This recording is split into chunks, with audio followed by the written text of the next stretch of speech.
All right, folks, we are ready to start. The live stream has begun. And the first item on the agenda is ready to go. Chair, whenever you're ready. Okay, I'll call the meeting to order and can we have, and Pledge of Allegiance.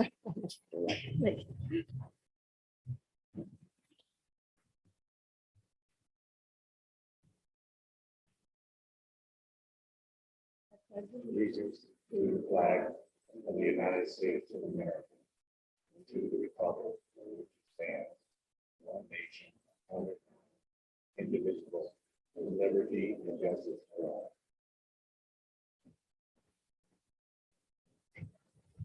Okay, now can we please have a roll call?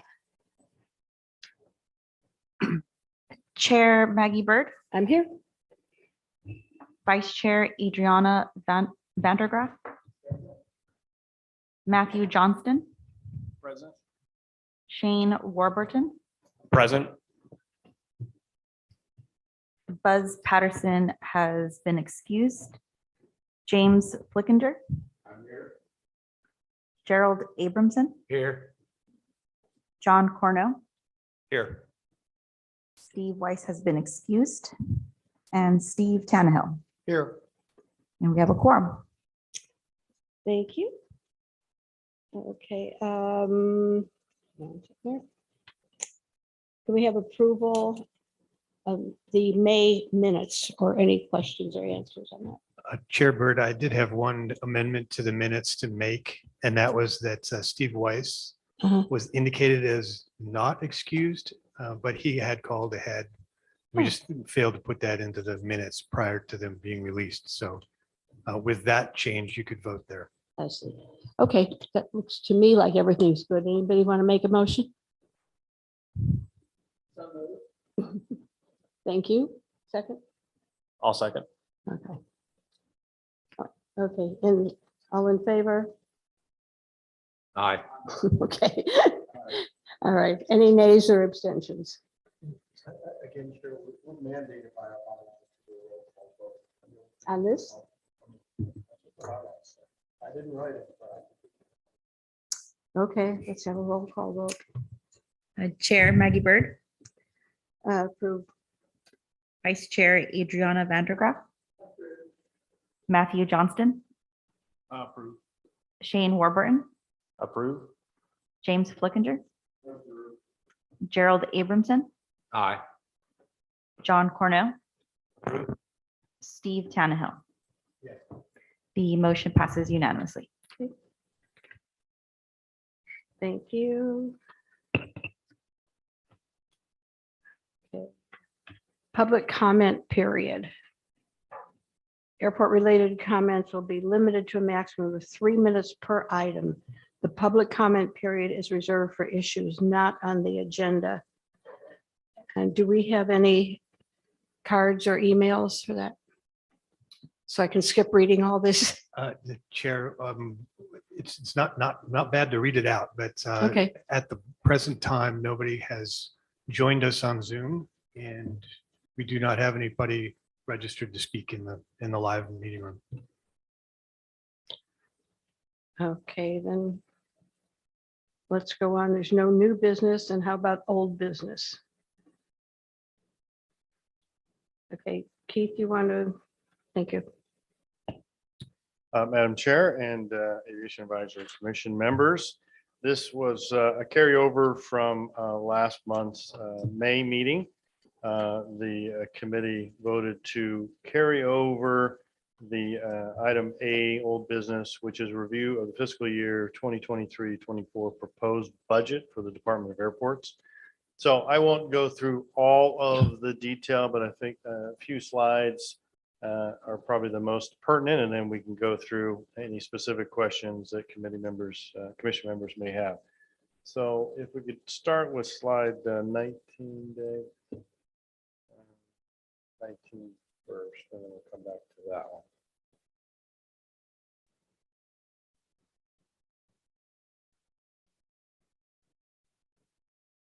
So what you see here in the packet that all of you have and is also online was the proposed budget that the end of month, the Board of Supervisors will be voting on for the Department of Airports for all of the county. So you'll see the last column, you have the preceding actual years and budget projection years before that. The column that is boxed in is the current proposed budget 23-24, which starts July 1st of this year. And go all the way down, you'll see we have operating gain without depreciation, about $219,000. Obviously, we have significant depreciation between the two airports and the facilities that we have. So that's kind of an overview and comparison of previous years. And if we go to slide, the last slide there, 73, Dave, if you would.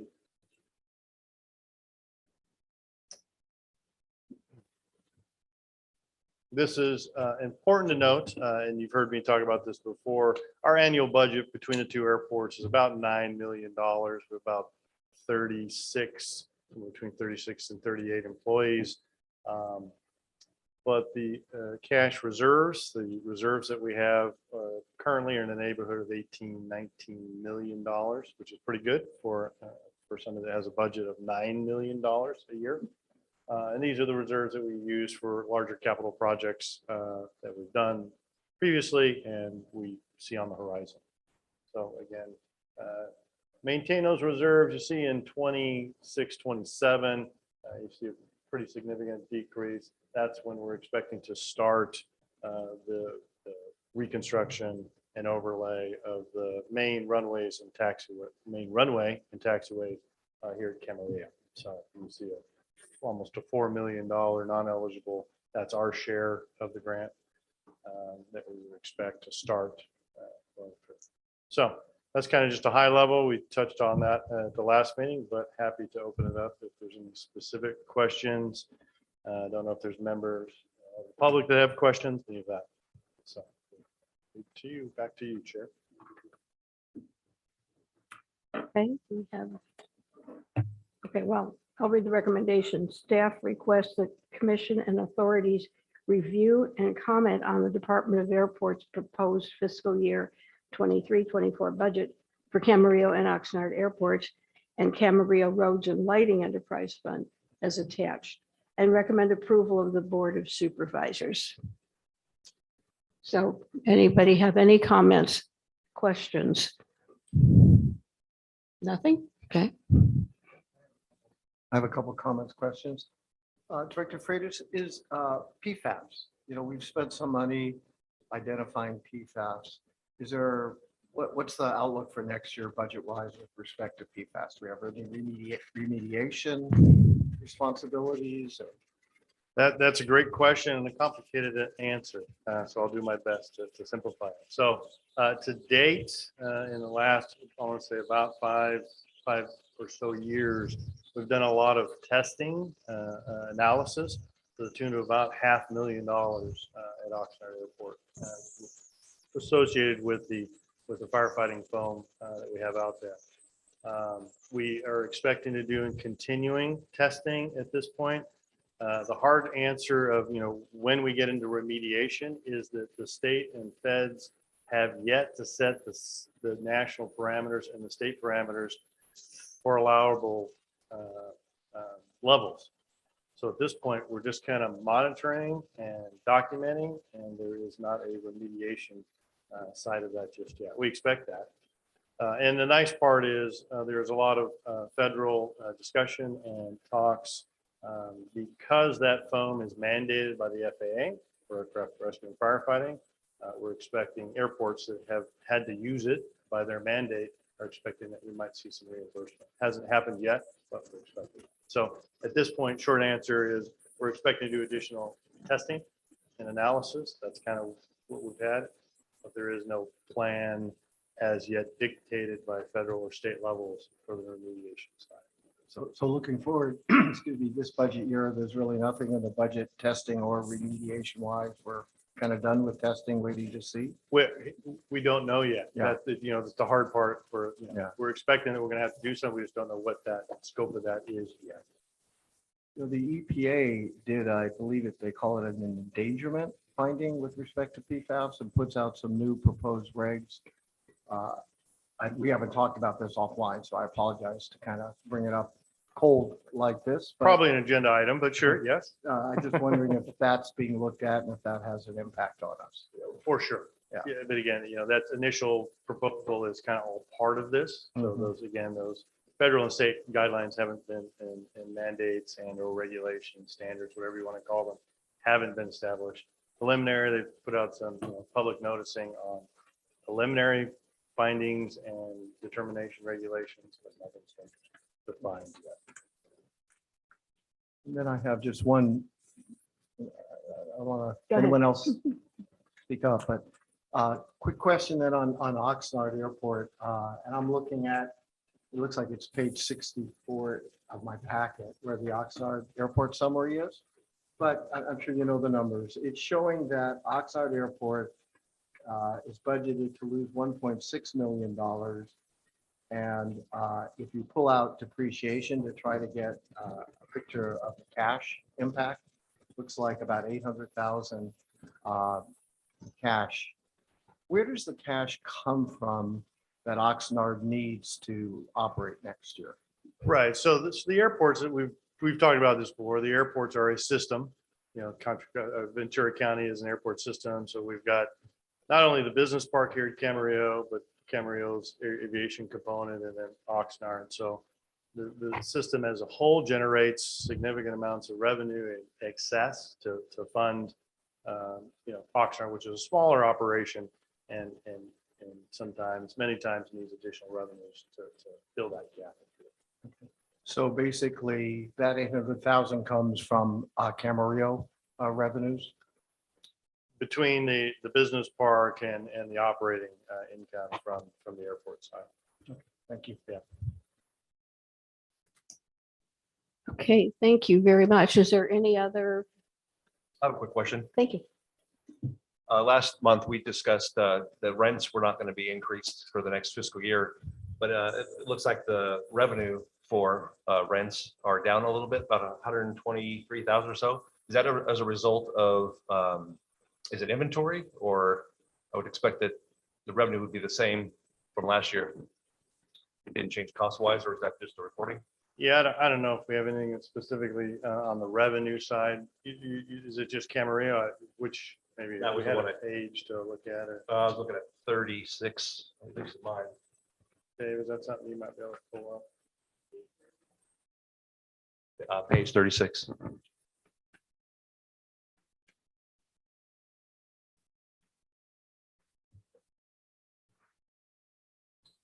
Trying 37. There seems to be a one-page difference between Thank you.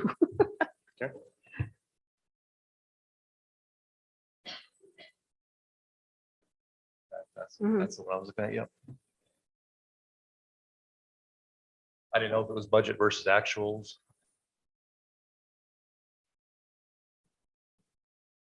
All right, so what line are we at? I'm in the middle there underneath total fines, so it's county owned hangars, that grouping there. Looks like that totals to about 123,500. Right, the next column to the right. Is that right? Are you comparing the 2023 projections with 2023, 24 requested budget? Yeah. It's like a 78,000 Yes. counting. Yeah, I can't, Jamal, I don't know if you have any idea. Come on up so everybody can hear you.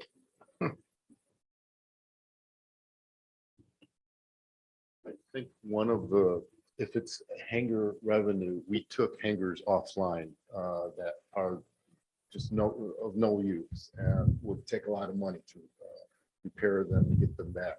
So we projected less revenue as a result. Thank you for clarifying that.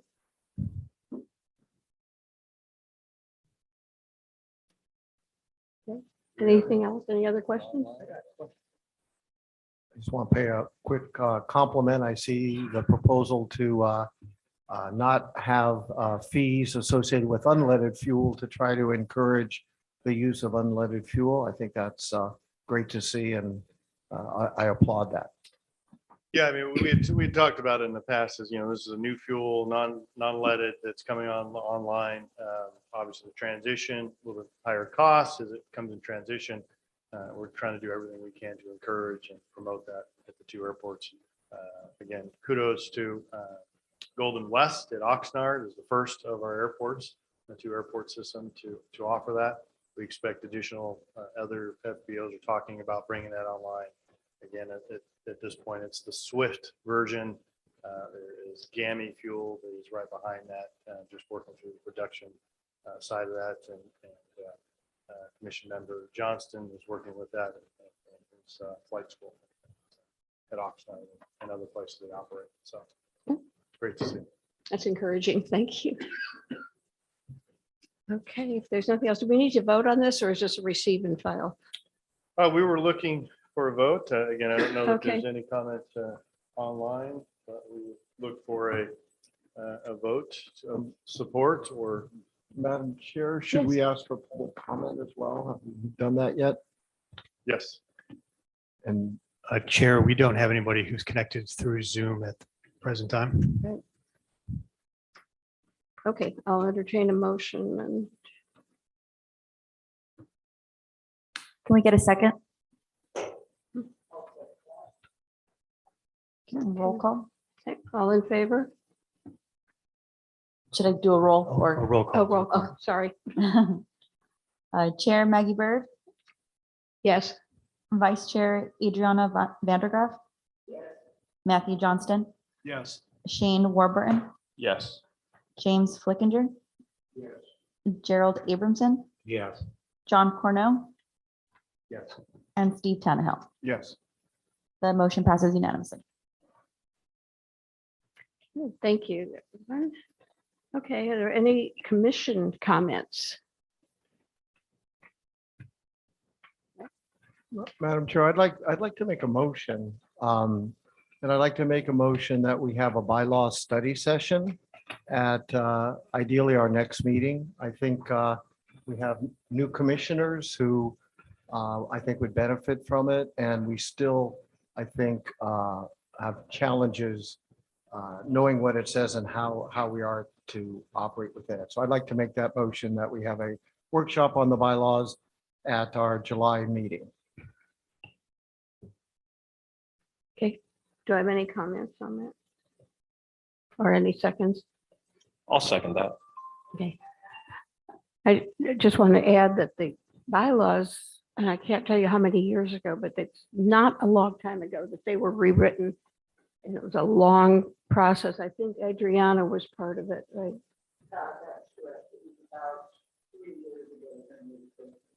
Okay. And you spent a lot of time on it, I know.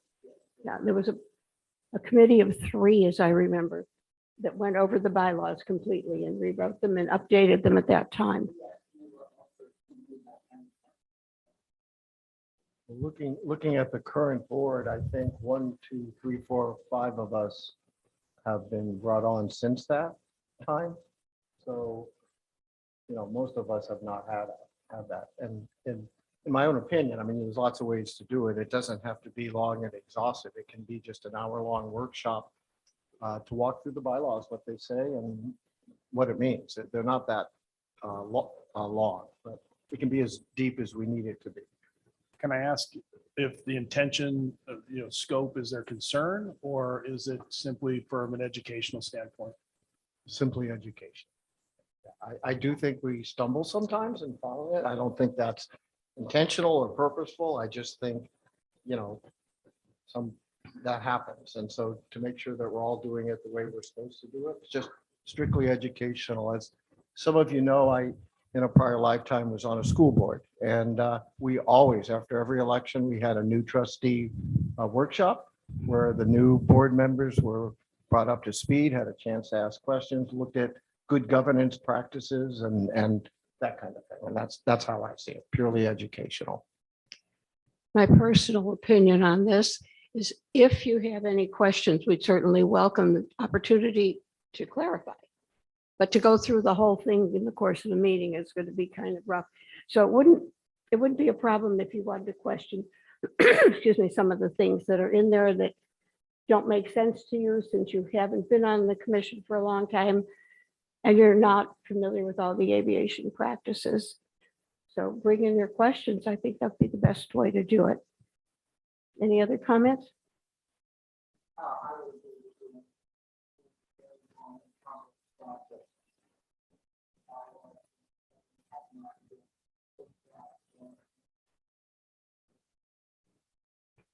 Just to clarify, my motion is not to redo them.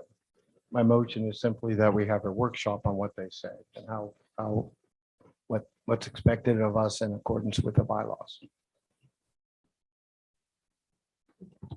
That seems to make sense to me. And what I do for the county, we have municipal advisory councils that operate very similarly to this. And we had a workshop where we brought them back up to speed on the Brown Act and just to go over some things and make sure that everybody was on the same page. So it sounds like your suggestion kind of follows suit there.